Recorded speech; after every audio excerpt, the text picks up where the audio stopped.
Welcome to Growing Younger podcast, where we guide you through your journey of reaching your fitness goals after 40.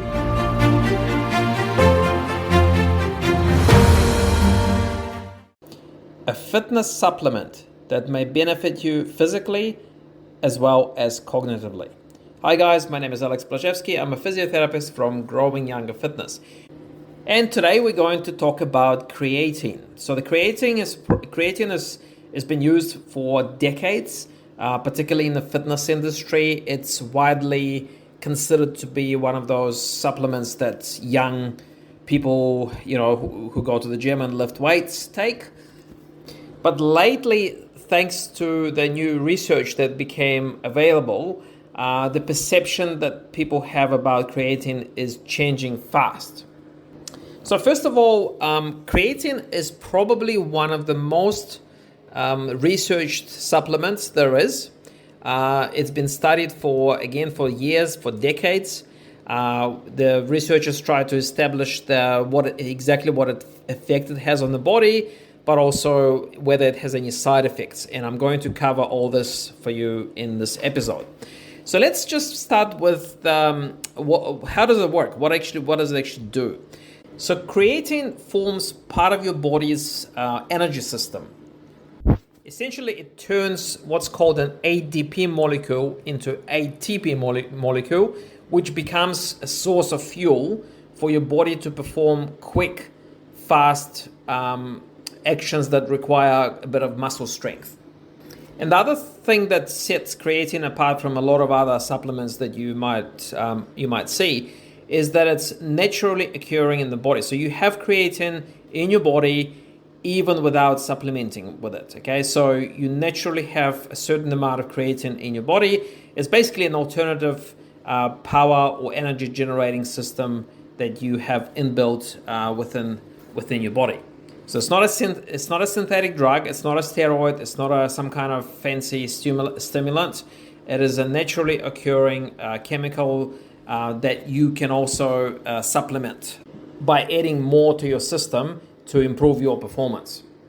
So on a practical level, let's say if you go to a gym or you do some strength training at home, what it helps you do, it kind of prolongs your effort. So let's say if you do a set of 10 repetitions, let's say you do a bench press or a squat, say normally you are able to do 10 times. So with creatine, it could actually allow you to do an extra rep or extra couple of reps. So instead of doing 10 reps, you are now capable of doing 11 or even 12 reps. Now, because you are able to do an extra repetition, it puts more stimulus on your muscles to adapt, and that way they actually get stronger faster. And as I mentioned before, the effect of creatine has been studied very well. So there's pretty much very little doubt right now that that's exactly what it does. And as a result of, if you combine creatine supplementation with adequate strength training, it does give you better results. It actually makes you stronger and it helps you build muscle. But let me make something very clear, because I actually have a little bit of a funny story to tell you. So I had a friend who he wasn't really too much into fitness, but then one day he decided he wanted to build some muscle. So he started taking creatine. And after a few months, we had a conversation over the phone, and he told me, you know what, this creatine doesn't work. And I said, really? What makes you say that? And he says, look, I've been taking it for almost 3 months now, and I see no change. And I said, well, how much training do you do? And he says, no, I don't train. I just take creatine. Well, obviously, you have to, if you want to benefit from creatine supplementation, you've also got to be training, particularly strength training, resistance training, okay? So the benefits of creatine only realize when you combine it with strength training, just making sure that you understand that. Now, lately, some research actually showed us that apart from just building muscle, taking creatine actually has other benefits for the body. So particularly for women going through menopause, There's been a couple of studies that show that essentially taking creatine has a bone protective effect if you combine supplementation with creatine with some resistance training. So basically, if you take creatine, if you're going through menopause, if you take creatine and do some strength training, it will help to improve your bone density as well. Now, you may know that women who go through menopause, they do suffer an increased risk of developing osteopenia or osteoporosis, which is basically your bones becoming fragile, okay? They break easily, okay? So it seems like that taking creatine, as long as you combine it with a bit of strength training, actually helps to undo the negative effect of that. So it helps to improve your bone density. Now, even more recently, there has been a few studies that show that taking creatine not only will it have a sort of a beneficial physical effect on your body, but also it actually helps to improve your brain function. You see, because creatine essentially fuels your energy-hungry tissue in the body, and it's not just the muscles that require energy to function, it's also your brain tissue. Brain tissue is very hungry. It always requires more energy to burn to be able to do what it needs to do. So what the research has found is that if you supplement with creatine, it helps to improve memory, mental sharpness, and overall cognitive ability, particularly in older adults. So a lot of the research has shown benefits, cognitive benefits from creatine, particularly in individuals sort of in their 60s and 70s. So if you are in your 60s and 70s and you're finding that your memory is not as sharp as it used to be, or maybe you feel like you can't concentrate very well, possibly you're starting to experience some cognitive decline, then taking creatine is definitely something to consider. Now, I'm not going to suggest that you take creatine straight away, but possibly a topic that you may want to discuss with your GP, with your doctor, so they can give you a little bit of guidance on that. Now, another aspect of taking creatine, in fact, taking any supplement, is what side effects may it have on the body. So for a number of years, there's been a few rumors going around that apparently if you take creatine, it may have some negative impact on your kidneys. Now, as I said, there's been a lot of research which also looked into possible side effects on the kidneys as well, and they haven't found any evidence at all that taking creatine will have any sort of ill effects on your kidneys. Now, the only exception is if you know that you have an existing kidney disease, then yes, you possibly might be at risk.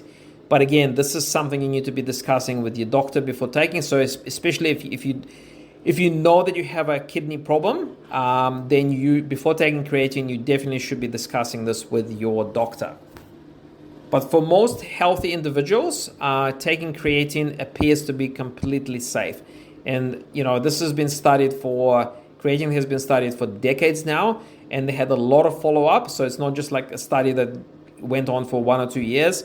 The follow-up has included many, many years of people taking supplements for a very long time, and there appears to be no adverse effects on the body to date. Now, I just want to make a couple more comments on if you do decide that taking creatine is the right choice for you. So I want to emphasize that most of the studies, they used the most kind of common version of creatine, which is creatine monohydrate. So it's a simple formulation, and most of the research that proved creatine's effectiveness and safety was using that most common variant of creatine, which is creatine monohydrate. Now, I've seen other sort of fancier versions of creatine marketed, they market it as more advanced forms of creatine. So, look, I just simply don't know how safe or how effective those other variants are, because, as I said, most of the research was done on these simpler old-fashioned variants of creatine. Okay, so you don't need to do any, you don't need to buy any fancy variants of creatine. Just stick to the tested stuff that's been around for many years. Now, from what we know about creatine, it's the consistency of taking creatine is more important than timing. So again, I've heard some so-called gurus telling me that you got to take creatine just before you start your gym workout or your strength training session. So again, based on research, you just pretty much, most people who take creatine, they take it daily. So it doesn't matter exactly what time of the day you take the creatine, whether it's before the workout or after the workout. Pretty much as long as you take it daily, consistently, then it seems to have the desirable effect on your body. Now, one more thing to mention about creatine, and this is a known, if you want to call it a side effect, it's not really a side effect, but it's something that it also does to your body. So creatine, basically, when it enters your body, it tends to hold on to water molecules, so it attracts water in your body. Okay, so essentially, it causes a little bit of water retention. So if you're watching your weight, if you're trying to lose weight, you might find that when you start taking creatine, your weight might increase insignificantly. So maybe a kilo, you might gain an extra kilo. However, that is not fat. You're not accumulating fat. It's just that creatine makes you retain more water in your body. So that extra kilo of weight is just more water, more fluid in your body. So there's nothing to be afraid of. So yeah, there you go. So creatine does seem to be a real thing with a real effect. And as far as we can tell, it is safe on your body. There doesn't appear to be any significant side effects. So yeah, hopefully that helps. Again, if you are considering taking creatine, probably a good idea to speak to your dietitian or doctor. Now, if you do have a known kidney disease, definitely need to speak to your doctor before even considering taking creatine. Otherwise, I'll speak to you on the next podcast, guys.